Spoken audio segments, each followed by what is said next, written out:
For more on the protests, I'm joined from New York City by Fred Teng, CEO of New China and chairman of the Hong Kong Association in New York. Good to see you and welcome to the broadcast. Good evening, Susan. You mentioned to other media that there's been protests in Hong Kong every year, big or small, and you were never bothered as a Hong Kong Chinese. But this time you say you feel differently. Tell us why. Well, in the last 17 years since the return of Hong Kong to China, freedom of speech and freedom of assembly is always guaranteed by the Hong Kong Basic Law. And the Hong Kong people have enjoyed that.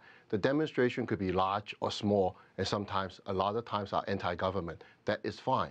What's different in the past than now is that in the past, the organizer always obtain a permit with the police. They coordinate with the police. They coordinate the routes so not to block the traffic.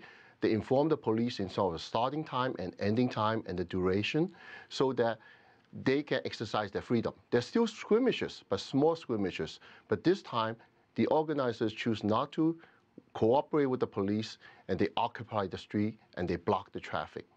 I see.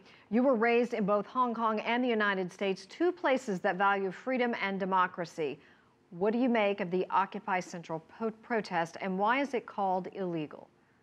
Well, first of all, the illegal part is not about the protest. The protest is always, like I said before, people have the freedom to do so. It's the blocking of the streets. It's the charging of the police.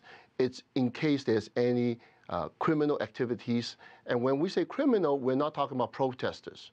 We talk about like the last 18 people that the police arrested, 8 of them have criminal records. And they're ones who may be trying to looting the stores and so forth.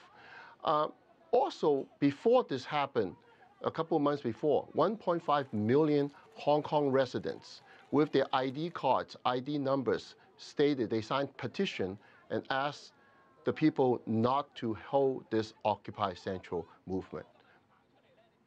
Fred Teng, what is the best and worst outcome of this protest from what you can tell right now?